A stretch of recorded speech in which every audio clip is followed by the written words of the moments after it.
every time you're in here, we're asking you about David and the growth he's made. Can you quantify just, I mean, how drastic a difference there has been in David, not just on the field but off the field this season? I mean, now that now that you have sort of a fuller picture of the whole season. Yeah, I mean, you guys know every time I come in here, been building Dave up. I think this has been coming for a while. Um, I think now the past couple weeks he's got the production to match, but the way he's played really over the course of the last 2 years, um, picking guys up, obviously that made some news with the pickup trucks and all that, but he's been doing that for 2 years. Like this didn't just happen 2 weeks ago. Like he's been doing this, and now with the production to match, that always feels good. But this has been building for a long time. 2 years of him playing really, really high level in all three phases, and just him as a teammate, same thing. Since I've been here in the tight end room, this is who he's been. He's always been a really good teammate. His teammates love him. His teammates respond to him well. He's very positive on game day. You can see that on the sideline, no matter whether things are good, things are bad. So this has been building for 2 years. So I'm glad that he's finally getting the production to match and some recognition for it. Is that as simple as because of the winning, it's sort of amplifying outside of the locker room? What you guys are seeing inside of it. For sure. I think you have the touchdowns he's had the last couple weeks. The catch he had 10 for 100 something, and a touchdown, and the big plays he's made. So that puts the spotlight on him, and that puts the spotlight on the things he's been doing, which is good because he's been a really good teammate for 2 years. Again, I'm just commenting on the last 2 years because that's when I was in the room, but he's been that, and this has been building, and so it's been good to see. And kind of along those lines, I mean, this level of production statistically hasn't been there. So I guess has anything changed, or is it just kind of fruits of the labor sort of thing? Why do you think the production now is starting to match up? I can't tell you exactly why it is now. I'm glad it is. I don't know exactly why the production comes when it comes, but I think there's definitely a emphasis on getting him the ball. I think everyone who sees him catch the ball and run in open space, we all see it too. We want to get him those balls in open space and let him run because it's fun to watch. So I think there's been some emphasis on getting him the ball. But there's been emphasis before, just sometimes it falls your way, sometimes it doesn't, and it has the last couple weeks. He talked yesterday about just I guess the growth he's made in his 7 years, right? He only learned the last couple, but have you guys had that discussion, just how far he's come as a person as well as a player? Yeah, he's mentioned, that a couple times. Just, I mean, again, we've talked about it in here. He was so young when he came into the league. Just growing up as a person, had to happen. And again, the last 2 years, he's really been the same every day to me since he's been here. So I'm glad people are finally seeing he's a leader on our team, on the field, off the field, all that. But I think he had some struggles early on, some maturity issues. I think he's talked about, he's addressed. So Last year it seemed like he was starting to, statistically, he had that stretch there, middle of the season, like right before the bye, where it looked like things were, really trending upwards, and then he gets injured in Baltimore and misses some time. How much did that, were we starting to see it a year ago, kind of that on-field breakthrough, and how much did those injuries last year sort of maybe stunt some of that a little? for sure, he was on at the beginning of the year last year. We all saw the Pittsburgh game, and then he was starting to catch a lot of balls, and then obviously that high ankle, he's out for a few games, and then even when he came back, he wasn't exactly the same. It took him a few weeks. Then our offense was in transition, the quarterback situation. And so there was a lot of things working against his statistics at the back end of last year. But, yeah, like I said, this has been building. Okay, we've seen this in our building for a while, that this is coming. And so I'm glad it's here. I think there's a lot of organizations or coaching staffs that when it's rocky with a guy early, they might just give up on a guy. I guess what's different about this place, this culture, like how you guys kind of approach a situation like that? Yeah, I think if you have talented players, you don't want to let them go. And especially a guy like Dave, who may have been frustrated, but he's a really good person. He's a really good teammate. He's a really good player. I don't think anybody in this organization wants to let guys like that out of here. So, yeah, there's going to be times where you're frustrated, things aren't going your way. But with guys like that, you want to keep them around because eventually it'll end up like this if you believe in the person and the player. What's it been like in your room with, since you've all the issues at quarterback, the changes at quarterback? Since Joe's been here, the offense is different than it has been, right? So, has it been like a shift back for you guys to kind of what you were doing at the beginning of 2022 with Jacoby, more the multiple tight ends and a lot of that from you guys? Yeah, I think just obviously you try and build around the skill sets of the guys who are in there. And with Joe, that probably matches up a little bit more with what Jacoby was good at. And so it probably does look similar. But we try and run the same, types of concepts, the same types of plays, and just format them differently for whoever. So it doesn't feel that different, I don't think, to the tight end room necessarily. Now, we always like being on the field more. So the more 12 and 13 we can get personnel-wise, I think the tight end room will be excited. Better catch, the one against Tampa Bay or the one Sunday against Chicago? I think you got to give it to Tampa Bay. The stakes that were on that catch, 4th and 10, but both of them unbelievable.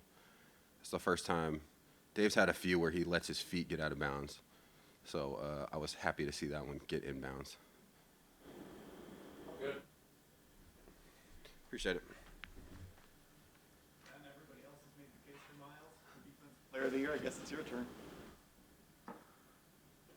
He's the Defensive Player of the Year. Yeah, I mean, there's a lot of ways you can evaluate that. The obvious way is, like, statistically. I think his stats speak for himself, or speak for themselves. He's got a lot of sacks. He's got a lot of pressures. He's got a lot of quarterback hits. We all know the numbers. He's got tackles for loss. I don't know what the run rate or run efficiency is in his direction, but anecdotally, it's good for our defense. So he's a multi-dimensional player, run and pass. So, I mean, I think that's the start of it.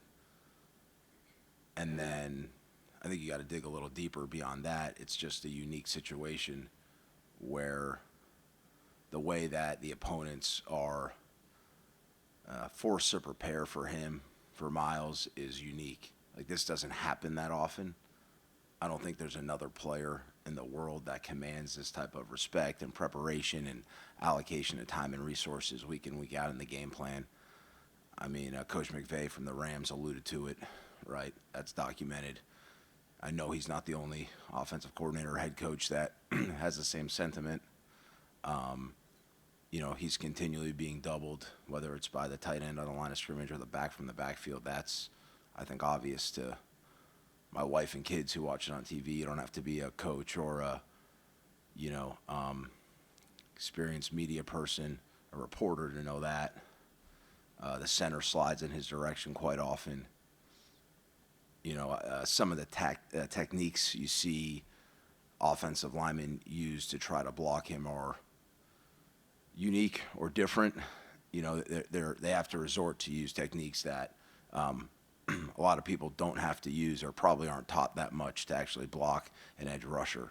But, Miles just commands that type of those techniques. They're aggressive. They're a little different. You don't see them all the time, but those are happening. Those things alone, I think, speak to it. For me, being around him every day, seeing how he prepares, seeing how he works, it's never more evident to me than at the end of games. We talk about our room about, messing things up for the offense, about getting off the ball. He does that. And then the last thing we talk about is finishing. He finishes plays. He finishes games. So, I don't know. As a young guy, I was a baseball fan, and my dad took me to a lot of baseball games, and I grew up watching Dennis Eckersley come in for the Oakland A's and just dismantle the Red Sox. And then when I got older, he was still taking me to games, and then I saw Mariano Rivera do the same thing for the Yankees. And dismantling the Red Sox at the end of games, and it was kind of like this crushing thing. Are the Red Sox ever going to get over the hump? And they did. And this anecdote is not about me and my dad in Red Sox games. It's about, great closers. Dennis Eckersley, Mariano Rivera, Hall of Fame people, generational people who finish games. And I think that's what Miles has done this year. Last week, you watched the last two series, what he did in that game to help us win. Coach Schwartz talked about the crack toss play that the Bears ran. -5, -6, Miles made a ridiculous play. That's a run play at him, right? So we're not even talking about pass rushing. And then the next play after that, Jeremiah hit the quarterback, but Miles was about to right before Jeremiah did. And then the third down after that, I think MJ made the tackle on the flat. The ball kind of floated up. But the reason why the ball floated up is Miles had an unbelievable rush, beat the chipper, beat the tackle, threw the tackle on the ground, almost hit the quarterback. Quarterback threw it in the air, and they're punting. And then when you watch the last drive of the game, that ended up with the jump ball that we, came out on the right side of that. You watch a couple of those plays preceding that, the quarterback is throwing the ball out of bounds because Miles is about to hit him.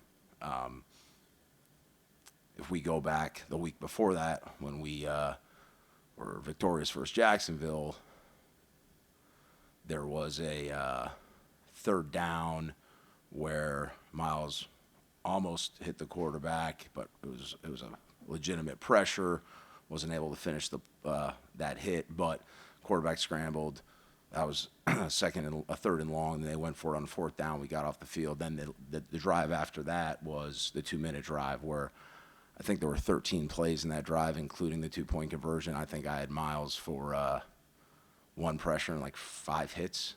And then the last play of that drive was a 2-point conversion, and he tackled the quarterback behind the line of scrimmage on a pass play, which is a sack.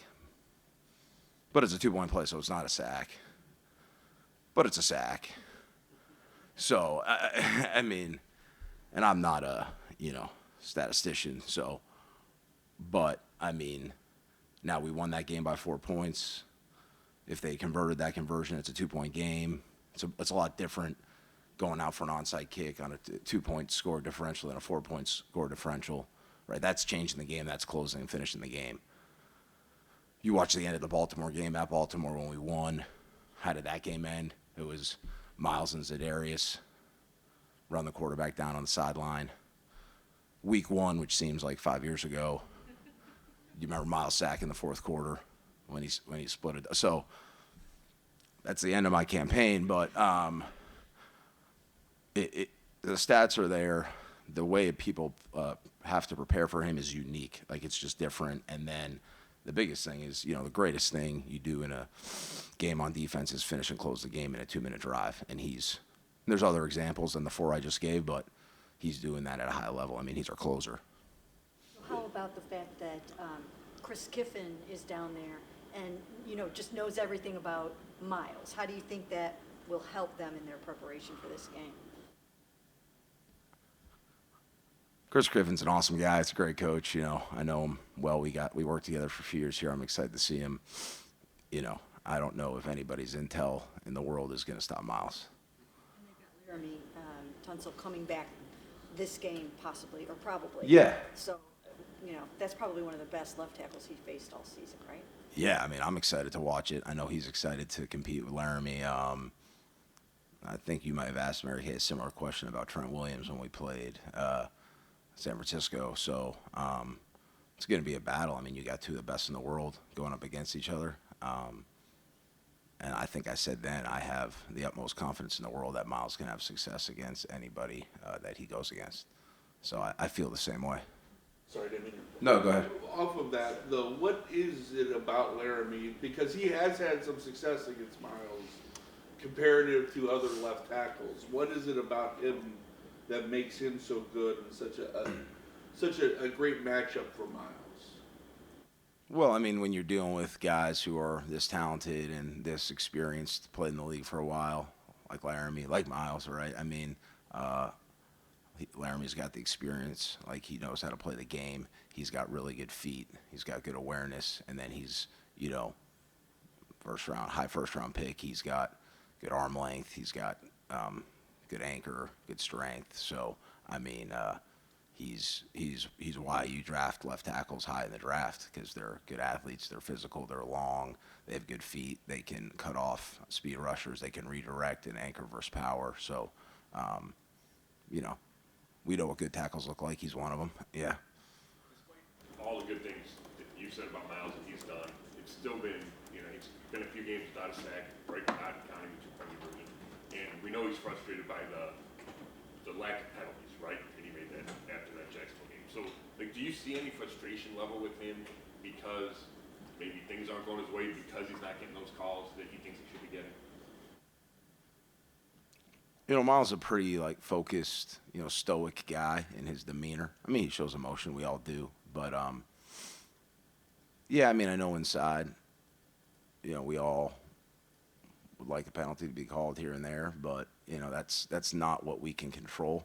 So our focus is what we can control. And what can we control? Come to work every day, go to meetings, pay attention, ask good questions, go to walkthrough, be dialed in, work on our technique and walkthrough, work our technique and individual, practice in the team periods, work our run stuff, work our pass rush stuff. And, that's been his focus, focus on what he can control, and that's getting off the ball and messing things up and being great in the run game and being a great pass rusher. And then, that process there has served him really well his entire life, and there's no reason to deviate from that right now. You get annoyed when you're watching sideline and not seeing the... Well, I'm a defensive line coach. No matter what, I'm going to get annoyed if we're not hitting the quarterback. So, I mean, I'm just being positive and coaching and, having fun with the guys. And, but yeah, I mean, shoot. But that's part of the job description, right? Yeah, okay. I saw you on the sidelines of something, I can't remember what it was, but you were really right in there in the weeds, getting these guys super crazy fired up. So what is your role in that regard in terms of just pumping up your guys? Well, we have a veteran group, so sometimes I think they're good, they got it, and then I'm like, you know what? It's my job to bring the juice and the energy when we have to bring the juice and the energy. I always feel like it's if I show that I care, right, with some emotion, with my words, it's a reflection on, how much I believe in them and how much, I care about them having success and our group having success. So in case they forgot, this is how much I care about what we're doing together and how much I care about us kicking butt together. And that's the purpose of it. And, I don't know if it's 100% effective, but I'm going to keep trying. Teams having to prepare for Miles and the game plan for him, but does it make it even more impressive that, with all this preparation that teams are doing specifically about him, the impact that he still has across the board in different areas, even if it doesn't come in a sack? Yeah, I think that's a great question, Kelsey.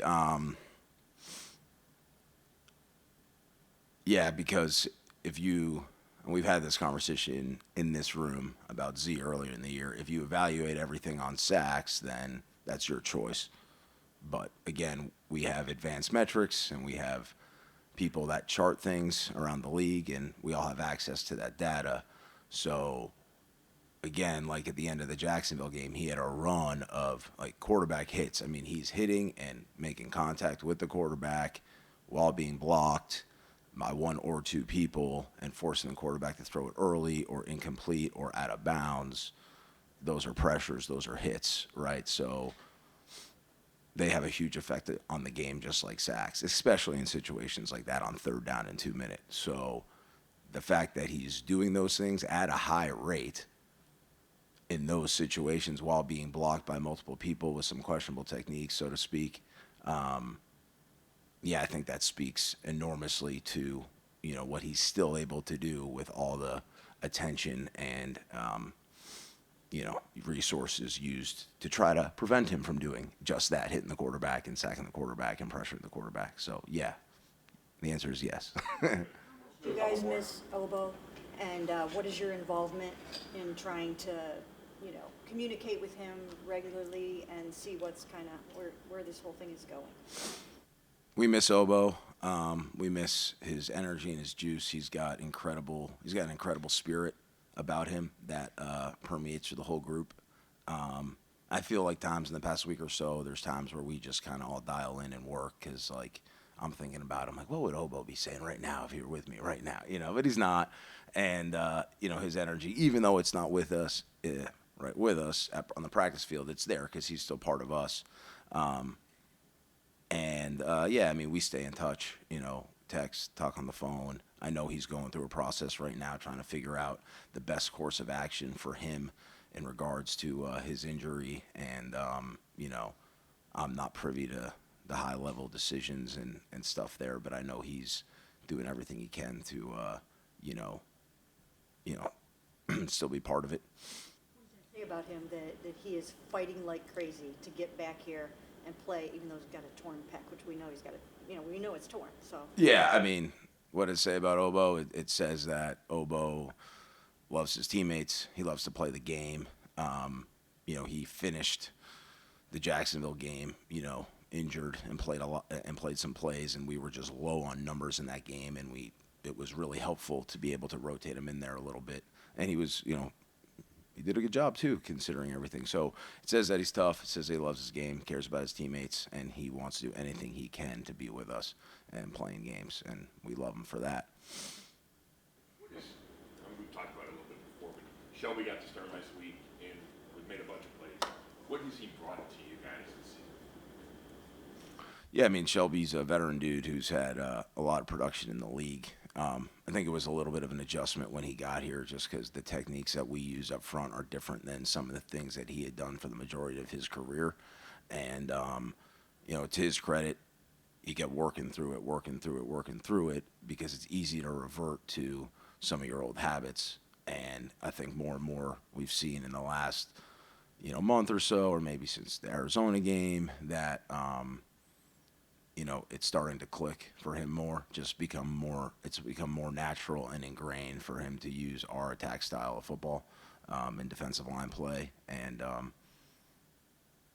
you know, it's been fun to see because he's obviously helping us win games and making plays in the run and the pass game. So we're fortunate that he's part of the group. Thanks. Appreciate you guys.